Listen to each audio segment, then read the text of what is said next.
Bismillahirrahmanirrahim.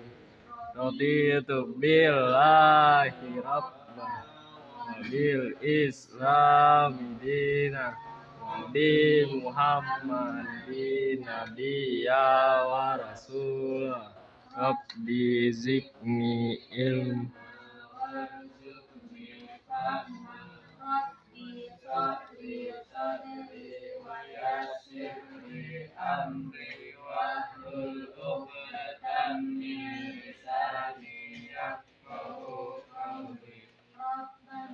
Atina fid dunya hasanah wa fil akhirati hasanah wa qina adzabannar. Walhamdulillahi rabbil alamin. Kita cek kehadiran Ahmad Rifani, hadir. Ahmad Faisal, izin. Dimas Panjianggoro, Hidayatullah, Hadir. Istiqomah, Mahmud Maulana, Sakit, Muhammad Fahriza, Muhammad Wilda, Hadir. Mursida, hadir. Nur Aisyah, hadir. Hadir semua. Ini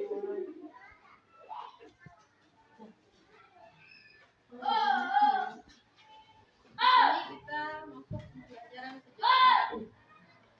Materi yang minggu kemarin kita sudah masuk di dukungan rakyat terhadap proklamasi Indonesia yang bagian rapat raksasa di lapangan Ikada.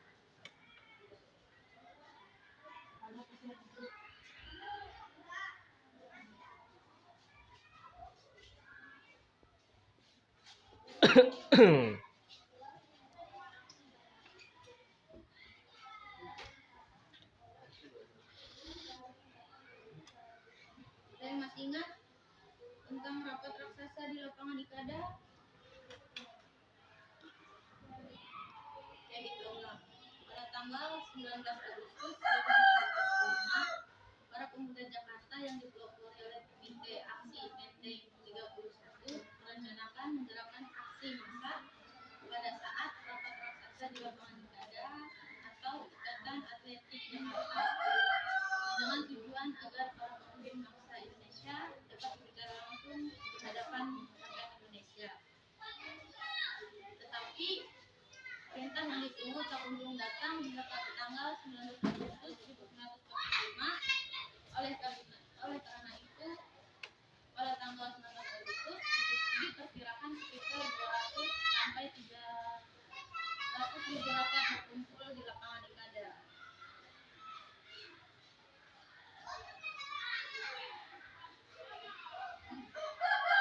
Persiapan penyelenggaraan rapat itu dilakukan secara beranting oleh organisasi pemuda, PKR, barisan pelopor, pamong desa, API, RT, pelajar, dan multijual. Walaupun demikian, rapat raksasa di lapangan Ikada itu mengalami banyak hambatan. Ada beberapa hambatan yang terjadi pada saat rapat raksasa di lapangan Ikada. Bisa ada yang tahu apa aja hambatannya? Pada tanggal 16 Agustus 1945, Jepang mengeluarkan pernyataan yang melarang pelaksanaan rapat-rapat. 2. Adanya pro dan kontra di kalangan para menteri, mengingat bahaya yang ditimbulkan terhadap para dari Jepang itu. 3. Pada saat terlaksananya rapat ini, lapangan Ikada dijaga ketat dalam radius 1 km oleh pasukan tank, pasukan pejalan kaki, dan tentara Jepang yang melengkapi dengan bayonet.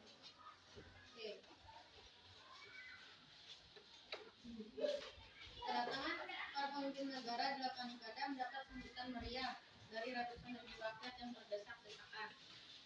Presiden Soekarno naik ke atas mimbar, kemudian mengucapkan pidato singkat. Ada yang bisa mengatakan pidato singkatnya?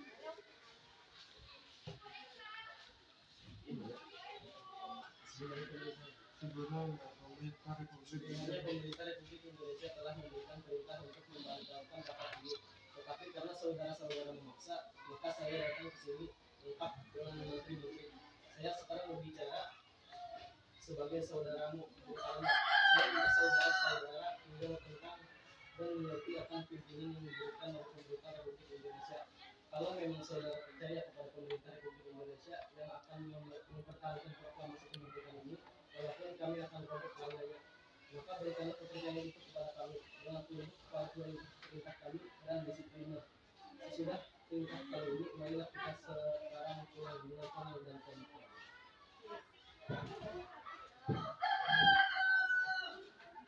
Lalu setelah mereka mendengar pidato Bung Karno, mereka pulang dengan sadar dan tertib. Namun di antara mereka ada yang meneruskan pawainya di jalan raya dengan melewati rumah kediaman Bung Karno dan Bung Hatta. Hal itu merupakan suatu kenyataan bahwa rakyat dengan sadar berjuang mempertahankan kemerdekaan Indonesia yang makin lama makin kuat dengan suatu tekad, yaitu merdeka atau mati. Rapat raksasa 8 Hinggada hanya berlangsung beberapa menit, tetapi berhasil mempertemukan rakyat dengan pemerintah Republik Indonesia. Lalu kita masuk bagian B, pernyataan Sri Sultan Hamengkubuwono IX.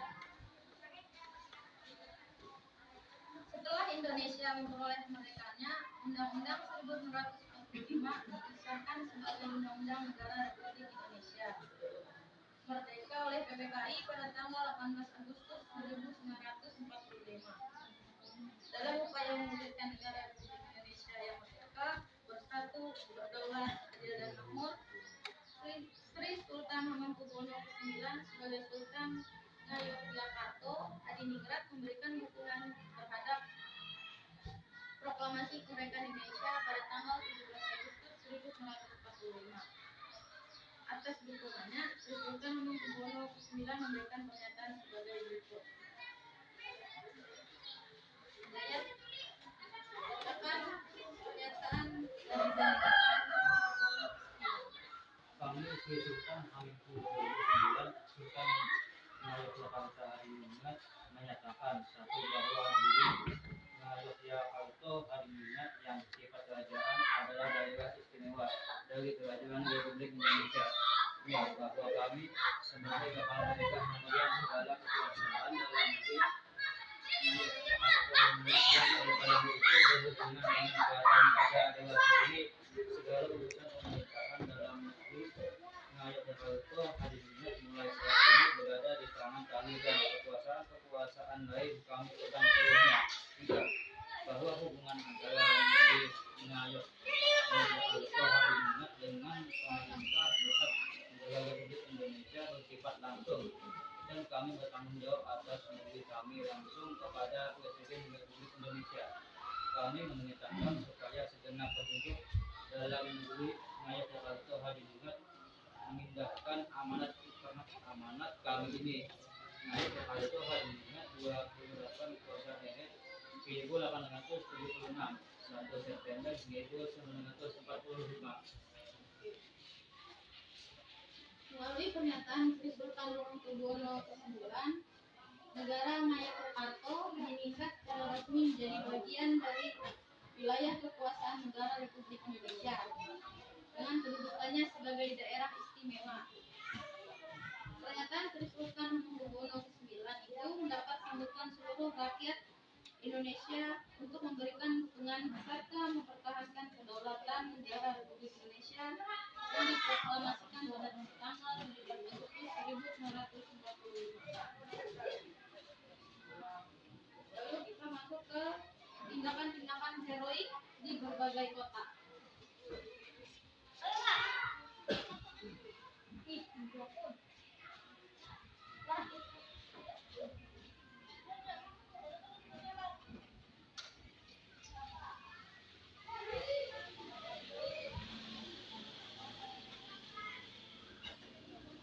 Tindakan-tindakan bangsa Indonesia dalam merebut kekuasaan dari negara Jepang dilakukan dengan merebut tempat-tempat yang dianggap penting dan merebut persenjataan. Daerah-daerah yang dijajah itu adalah sebagai berikut. Yang pertama, Surabaya. Teruskan kisah ucapan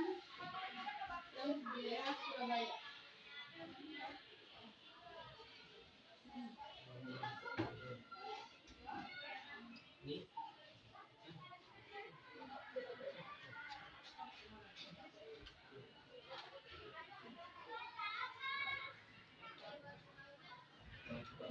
Surabaya selama bulan September disebut menyebut terjadi perebutan senjata di Arsenal Gudang Wisnu dan Moskow dan perebutan markas pertahanan di Jawa Timur. Selain itu juga dilakukan perebutan di atas pangkalan angkatan laut di Indonesia, markas tentara Jepang dan pabrik-pabrik yang tersebar di seluruh kota.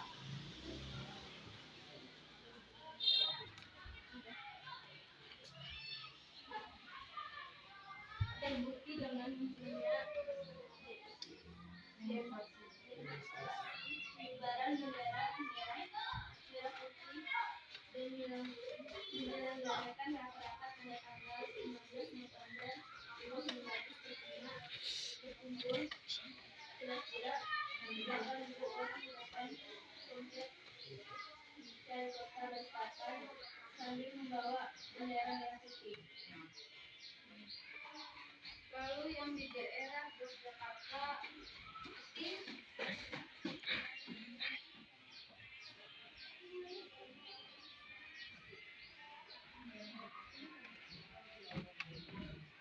dibandingkan Sumbawa.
Lalu bagian yang di Semarang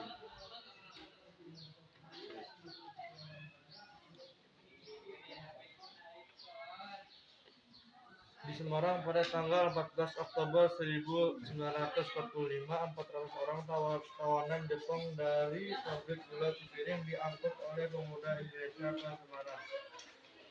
Dengan rencana untuk melawannya di penjara Bulu, dalam perjalanan sebagian dari tawanan itu berhasil melarikan diri dan meminta perlindungan kepada Batalion Ido. Para pemuda menjadi marah dan melakukan perebutan serta pendudukan terhadap kantor pemerintah Jepang di Indonesia. Pasukan Jepang ditangkap dan ditawan. Namun pada keesokan harinya, pasukan Jepang melakukan serbuan ke Semarang pada tangsinya yang terletak di Jatimale. Terjadinya pertempuran 5 hari di Semarang.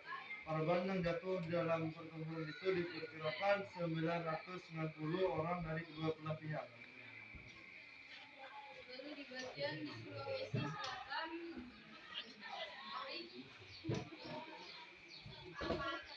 di Sulawesi Selatan, kalangan pemuda di Sulawesi Selatan menganggap bahwa tindakan Sam Ratulangi, Gubernur Sulawesi Selatan, terlalu berhati-hati.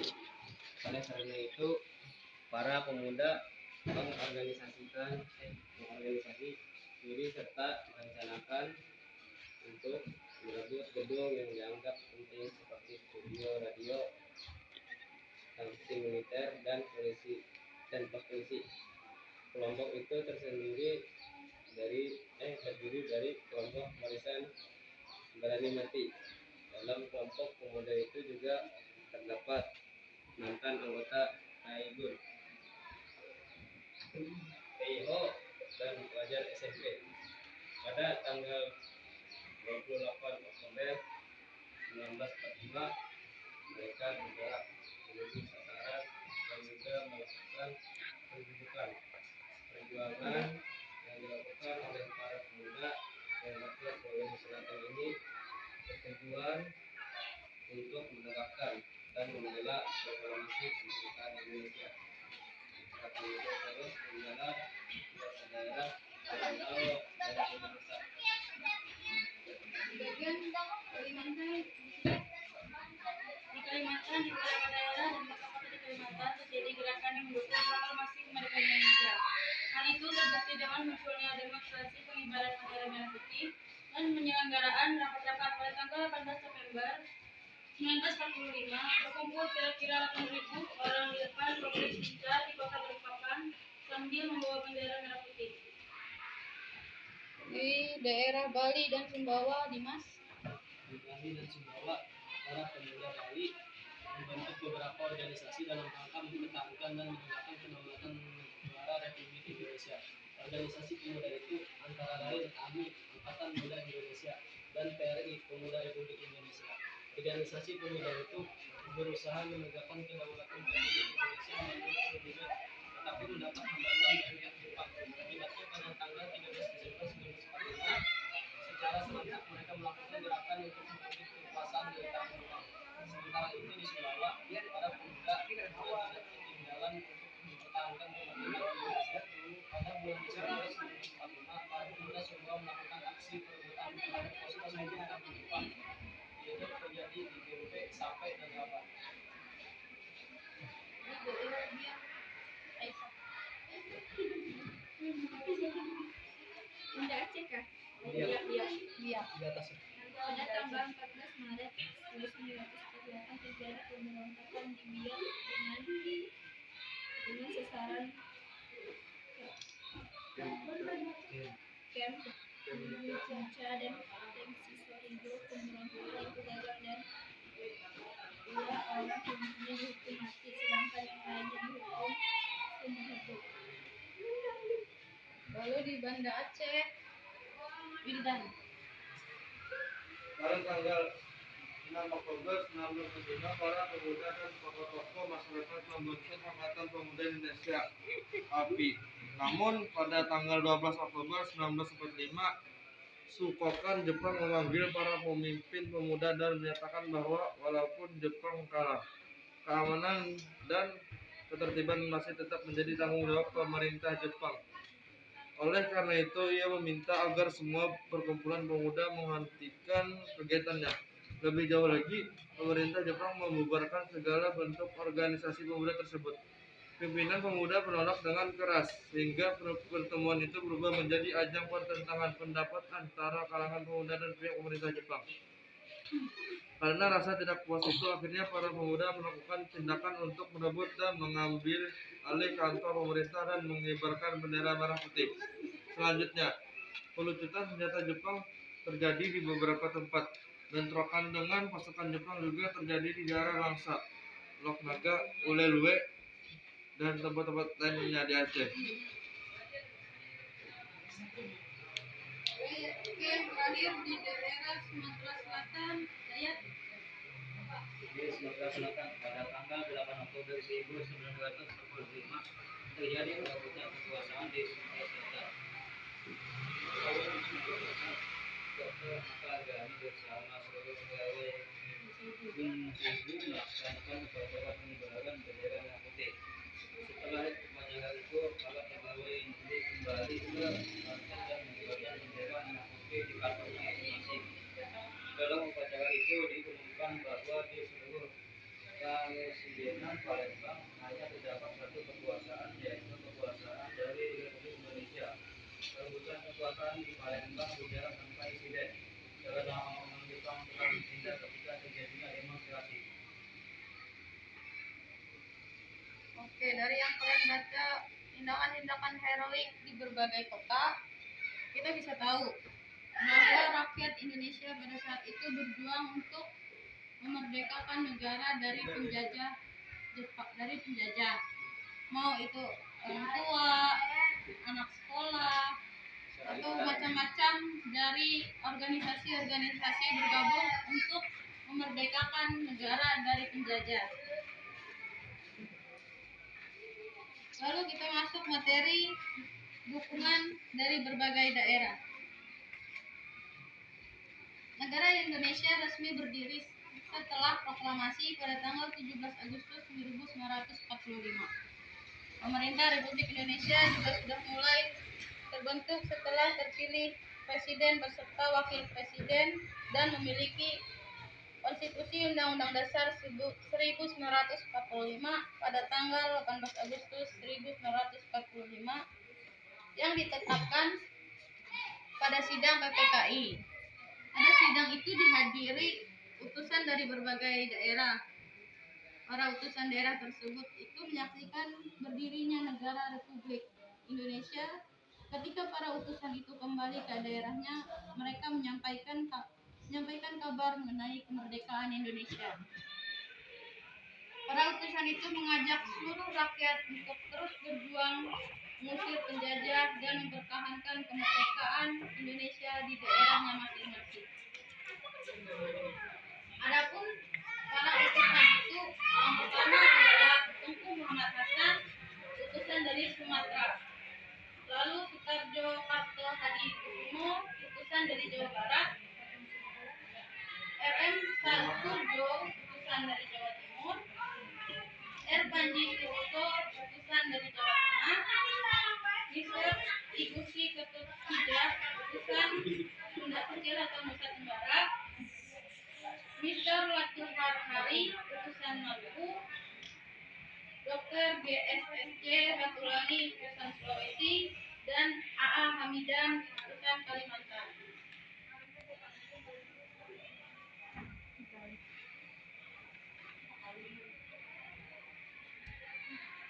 Dari materi yang sudah kita pelajari dan kita baca,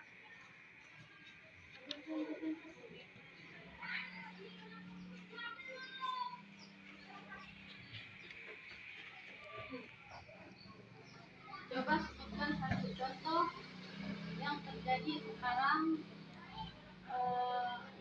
Contohnya pelajar untuk membela negaranya. Satu contoh tindakan untuk membela negara yang simpel. Ya, satu bisa.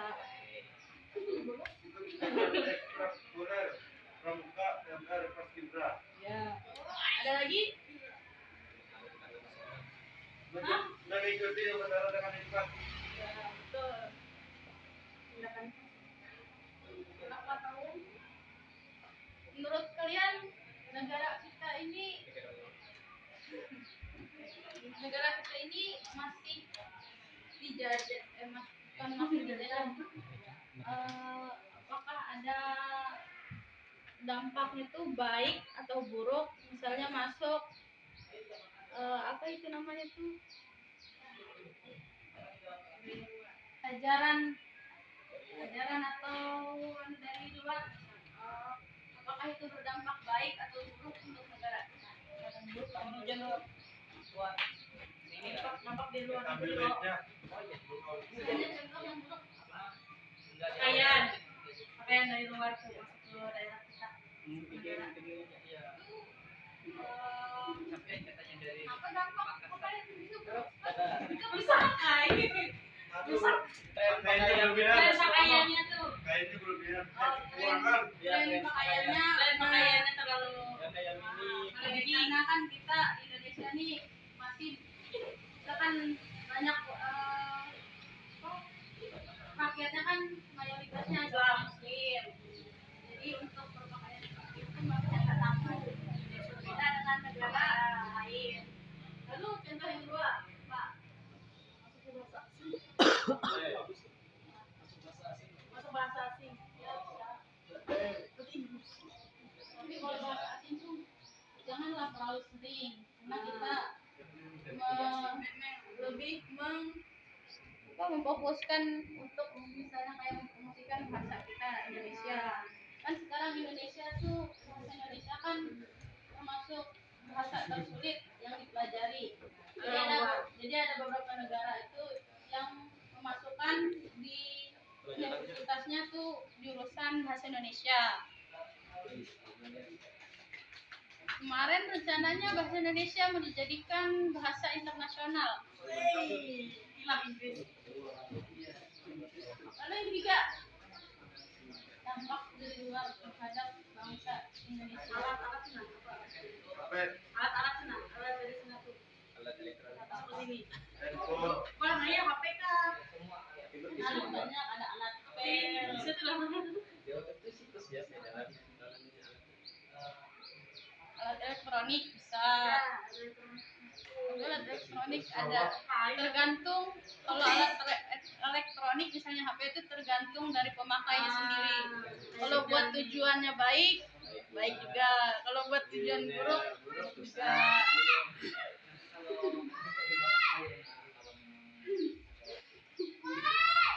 Lalu sekarang kan masih rame yang kalau K-pop atau drakor.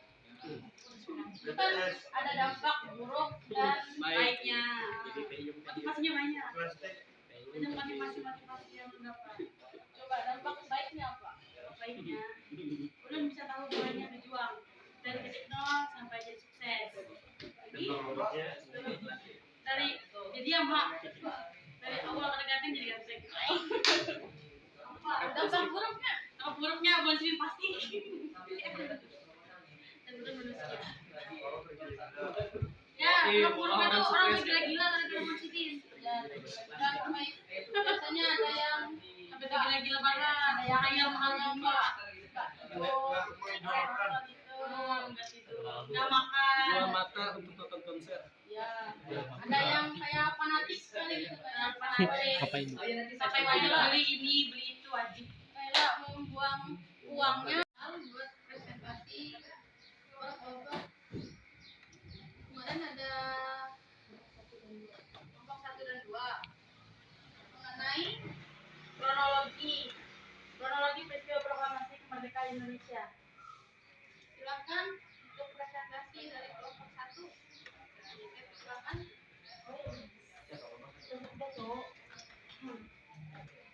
Kelompok yang lain wajib mengajukan pertanyaan minimal 1.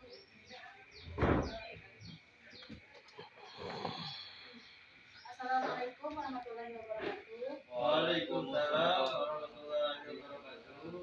Kami kelompok 1, saya sebagai moderator Musyidah Rahimah Salim Al-Jalgoro dan Muhammad Farizal ingin mempresentasikan masalah kronologi peristiwa kemerdekaan Indonesia. Pertama-tama saya ingin menjelaskan kronologi peristiwa proklamasi kemerdekaan Indonesia. Pada 6 Agustus 1945, kota Hiroshima Jepang dijatuhi bom atom pertama oleh Amerika Serikat. Berikutnya, 7 Agustus 1945, BPU PKI dibubarkan dan dibentuk PKI. Berikutnya, 9 Agustus 1945, kota Nagasaki Jepang dijatuhi bom atom kedua oleh Amerika Serikat. Dan selanjutnya, 9 Agustus 1945, Jenderal Kraucci memanggil Soekarno-Hatta dan Derjiman Widyoningrat ke darat Saigon, Vietnam. Dan 12 Agustus 1945, Soekarno, Muhammad Hatta dan Derjiman Widyoningrat ke darat bertemu Marsekal Terauchi yang menegaskan Jepang akan menyerahkan kemerdekaan kepada bangsa Indonesia. Dan selanjutnya, tanggal 14 Agustus 1945, Soekarno, Muhammad Hatta dan Derjiman Widyoningrat kembali ke Indonesia. Sultan Syahrir mendesak Soekarno-Hatta untuk memproklamasikan kemerdekaan Indonesia. Dan 15 Agustus 1945, Jepang menyerah tanpa syarat sekutu dan terjadi kekosongan kekuasaan Vacuum of Power di Indonesia. Dan 15 Agustus 1945, golongan muda mendesak Soekarno agar segera memproklamasikan kemerdekaan paling lambat 16 Agustus 1945. Soekarno menolak karena ingin meminta pendapat para anggota PKI. Dan 16 Agustus 1945 dini hari, Soekarno dan Muhammad Hatta diculik oleh golongan muda ke Rengas Dengklok, Karawang dan dipaksa segera memproklamasikan kemerdekaan Indonesia melalui radio. Dan 16 Agustus 1945 malam, Soekarno dan Muhammad Hatta kembali ke Jakarta. Di rumah Laksamana Medan Tadashi pada tokoh nasional berkumpul untuk berunding tentang persiapan proklamasi kemerdekaan Republik Indonesia. Dan 16 Agustus 1945 sampai 17 Agustus 1945 malam hingga pagi, Soekarno dan Muhammad Hatta bersama golongan muda dan golongan tua membahas perumusan naskah proklamasi kemerdekaan Republik Indonesia. 17 Agustus 1945 pada jam 10 pagi, Soekarno dan Muhammad Hatta membacakan teks naskah proklamasi kemerdekaan Republik Indonesia di Jalan Pegangsaan Timur 56. Dan yang terakhir, pada tanggal 18 Agustus 1945, PPKI mengesahkan Undang-Undang Dasar Negara Republik Indonesia tahun 1945 sebagai dasar negara Indonesia. Dan pembahasan selanjutnya, makna proklamasi kemerdekaan Indonesia akan dijelaskan oleh Masih bernama Muhammad Fahrizal. Makna proklamasi kemerdekaan bagi bangsa Indonesia. Proklamasi menjadi puncak perjuangan bangsa Indonesia dalam mengusir penjajah dan menegakkan hak sebagai sebuah bangsa yang merdeka dan tidak berada di bawah kekuasaan bangsa lain. Proklamasi menjadi kehidupan bangsa Indonesia sederajat dengan bangsa-bangsa dan negara lainnya. Kemerdekaan Indonesia diumumkan kepada rakyat tanah air melalui proklamasi kemerdekaan Republik Indonesia. Pengumuman kemerdekaan ini juga ditujukan kepada seluruh bangsa di dunia. Bagi bangsa Indonesia, makna proklamasi merupakan titik puncak perjuangan rakyat Indonesia agar terbebas dari segala penjajah yang terjadi di tanah air. Selain itu, proklamasi kemerdekaan Indonesia berarti pula bahwa bangsa Indonesia mengambil sikap menentukan nasibnya sendiri dalam segala aspek kehidupan. Proklamasi kemerdekaan Indonesia juga menjadi tonggak berdirinya negara Indonesia. Selanjutnya akan dilanjutkan oleh saudara Dimas. Saya akan melanjutkan materi tentang contoh penerapan makna proklamasi bagi kehidupan sehari-hari. Contoh penerapan maknanya: 1. Tidak membeda-bedakan teman dan saling tolong-menolong merupakan satu dari banyak contoh penerapan proklamasi kemerdekaan Indonesia dalam kehidupan sehari-hari. 2. Yaitu belajar dengan giat agar dapat meraih masa depan yang lebih baik. 3. Menghormati orang tua dan sesama. 4. Mengikuti upacara bendera dengan baik. 5. Ikut berbagai kegiatan untuk menyemarakan peringatan Hari Kemerdekaan Indonesia. 6. Memasang bendera merah putih di rumah dan di sekolah menjelang peringatan Hari Kemerdekaan Indonesia sebagai salah satu wujud cinta tanah air. 7. Bekerja secara profesional, bertanggung jawab dan jujur bagi warga Indonesia yang telah bekerja. Kesimpulannya, jadi itulah tadi beberapa. Selanjutnya kami buka sesi pertanyaan minimal 1, 2. Silakan untuk bertanya. Kelompok 2 kepada kelompok 1.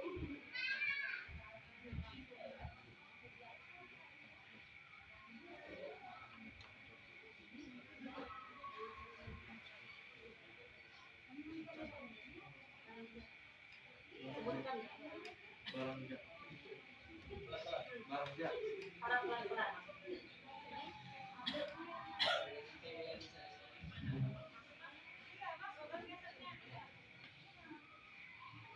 Baik, ada yang ditanyakan? Diharapkan kepada kelompok 2 untuk bertanya kelompok 1 minimal 1. Proklamasi kemerdekaan Indonesia dilaksanakan pada hari Apa tadi Mas? Pada hari kapan tanggal? Proklamasi. Proklamasi kemerdekaan Indonesia dilaksanakan pada hari Ya. Selanjutnya ada lagi? Oke ya. dan tanggalnya. Kami kelompok 1 ingin menjawab pertanyaan dari Muhammad Firdan dari kelompok 2 bertanya tentang pada tanggal berapa proklamasi kemerdekaan Indonesia dilaksanakan, yaitu pada tanggal 17 Agustus 1945 Pukul 10 di Jalan Panggasaan Timur nomor 56. Pembacaan teks proklamasi kemerdekaan diumumkan oleh BM Diah dan Yusuf Rono Dipura melalui radio, surat kabar, telegram, dan lisan. Sudah jelas? Jelas. Bisa dipahami?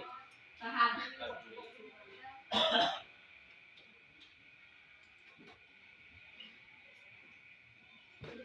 Jadi kesimpulan yang dapat kami sampaikan hari ini itu ada beberapa makna proklamasi bagi kehidupan berbangsa dan bernegara dan contoh dari penerapan makna proklamasi bagi kehidupan sehari-hari. Seluruh makna tersebut dapat dirangkum menjadi satu, yakni Indonesia telah sampai ke pintu gerbang kemerdekaan yang merdeka, berdaulat, adil, dan makmur. Hargailah kiprah para pahlawan-pahlawan bangsa yang sudah berjuang dari dahulu sampai sekarang. Mari kita lanjutkan perjuangan-perjuangan tersebut agar Indonesia bisa terus maju menuju masa depan yang sukses dan berbahagia. Demikian yang dapat kami sampaikan. Kami dari kelompok 1 ingin menutup ini. Bila ada salah kata dan tingkah laku, Assalamualaikum warahmatullahi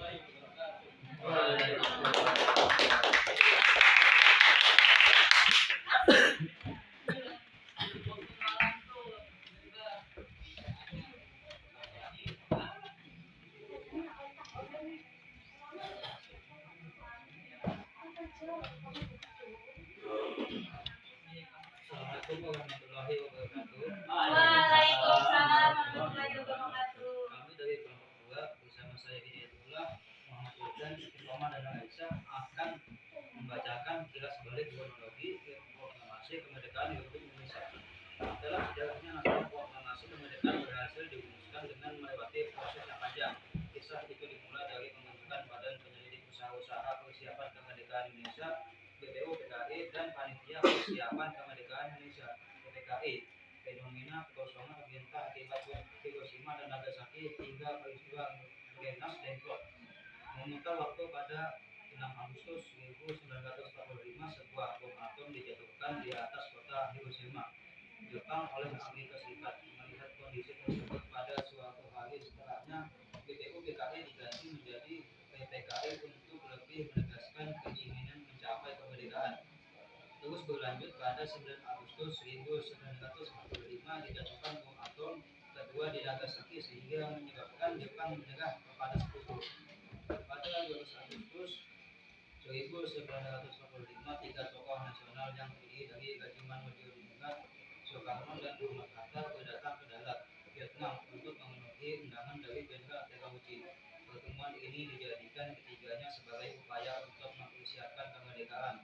2 hari setelahnya, 3 tokoh nasional tersebut kembali ke Indonesia, dan pada hari yang sama Brigade British Occupation GBC atau baru menyiarkan bahwa Jepang secara resmi telah menyerah kepada sekutu. Berita tersebut akhirnya mendorong para golongan muda, di antaranya adalah Sultan Sargei Wikana dan Darwis, untuk mendesak Soekarno-Hatta agar segera memproklamirkan kemerdekaan. Sayangnya golongan tua kala itu menolak agar tidak terjadi pertumpahan darah dalam peristiwa proklamasi. Penolakan inilah yang kemudian mendorong para golongan muda memutuskan untuk menculik Soekarno-Hatta pada 16 Agustus 1945. Golongan muda tengah mendesak Soekarno-Hatta untuk segera memproklamirkan kemerdekaan. Selanjutnya akan dibacakan oleh Muhammad Wildan tentang kilas balik kronologi proklamasi kemerdekaan Indonesia. Penculikan Rengas Dengklok ini dilakukan agar budaya tidak terpengaruh oleh perkataan Jepang lagi. Soekarno-Hatta dipaksa untuk segera memproklamirkan kemerdekaan lewat radio. Tak berselang lama, malamnya Soekarno-Hatta dilakukan ke Jakarta dan bagi ke rumah Laksamana Maeda Tadashi bersama para tokoh nasional lain untuk menerbitkan naskah proklamasi itu. Hingga pada 17 Agustus 1945, tepatnya 77 tahun silam, bangsa ini akhirnya berdaulat, menyatakan kemerdekaan dengan hingar-bingar. Pagi itu, kediaman Soekarno yang terletak di Jalan Pengasaan Timur nomor 26 Jakarta dipadati oleh sejumlah pemuda. Mereka berbaris untuk menyaksikan pembacaan proklamasi kemerdekaan sekaligus pengibaran bendera merah putih yang diiringi lagu Indonesia Raya dengan hikmat. Kabar terkait proklamasi kemerdekaan ini pun disiarkan di media massa dan serta dibagikan lewat surat selembaran. Hari itu seluruh elemen masyarakat akhirnya berhasil menghirup udara kemerdekaan. Lantas, apa yang bisa kita lakukan saat ini untuk memaknai momentum besar tersebut? Jawabannya tentu saja dengan meneruskan perjuangan melawan terdahulunya. Baik, selanjutnya akan dilanjutkan teman saya Istiqomah kronologi proklamasi.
kami menutup presentasi kali ini, kami membuka sesi pertanyaan minimal 1.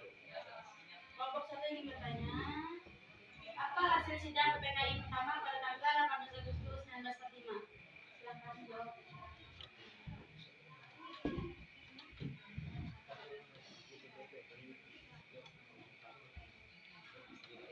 Baik, saya akan menjawab pertanyaan nomor 1. Kelompok 1. Apa saja rumusan PPKI? Hasil sidang PPKI pertama 18 Agustus 1945. Yang pertama, Undang-Undang 1945 disahkan dalam sidang pertamanya. PPKI membentuk kesepakatan yaitu pengesahan Undang-Undang Dasar 1945. 2. Merevisi Piagam Jakarta. 3. Soekarno dan Muhammad diangkat sebagai presiden dan wakil presiden. 4. Membentuk Komite Nasional.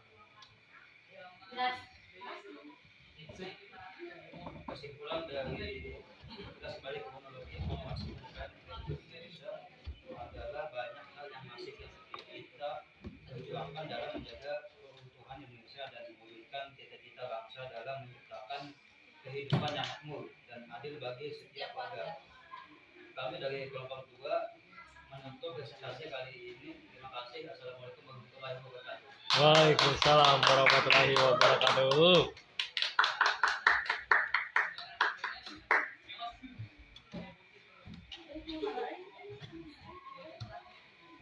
Oke, itu tadi presentasi dari kelompok 1 dan kelompok 2 mengenai makna proklamasi bagi kehidupan bangsa dan negara. Dari presentasi tadi kita bisa menyimpulkan bahwa Indonesia itu sangat berharga untuk rakyatnya.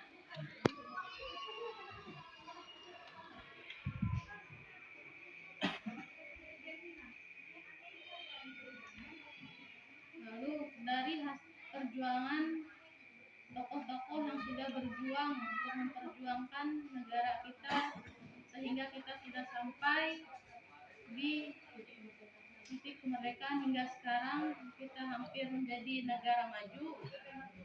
Marilah kita lanjutkan perjuangan-perjuangan tersebut dari kalian, contohnya anak sekolah SMA, SMP, untuk melanjutkan perjuangan. Tidak hanya misalnya apa-apa kan nggak bisa berperang kayak yang dulu kan mereka berperang untuk memperebutkan negara kita. Sekarang kita untuk mewujudkan perjuangan itu kita tunjukkan bahwa negara Indonesia itu berkualitas, mempunyai bakat, sehingga bisa untuk agar negara kita itu dapat dipandang orang jadi supaya lebih maju lagi lah, jadi negara maju, karena sekarang negara kita sudah menjadi negara berkembang dan kalian sebagai pelajar tingkatkan negara kita untuk menjadi negara yang lebih berkembang lagi. Oke, sekian pembelajaran kita hari ini. Terima kasih untuk teman-teman yang sudah presentasi tadi. Marilah kita tingkatkan terus Belajarnya. kreativitas pembelajaran kalian. Lalu kalau Tingkatkan. misalnya kalian SMP atau SMA, kalian lanjutkan ke universitas supaya kalian bisa memajukan negara kita lebih maju lagi, agar Indonesia tidak dipandang remeh oleh negara-negara lain. Terima kasih, mohon maaf apabila ada kesalahan atau perilaku kakak yang berkenan untuk kalian. Ya, kami maaf.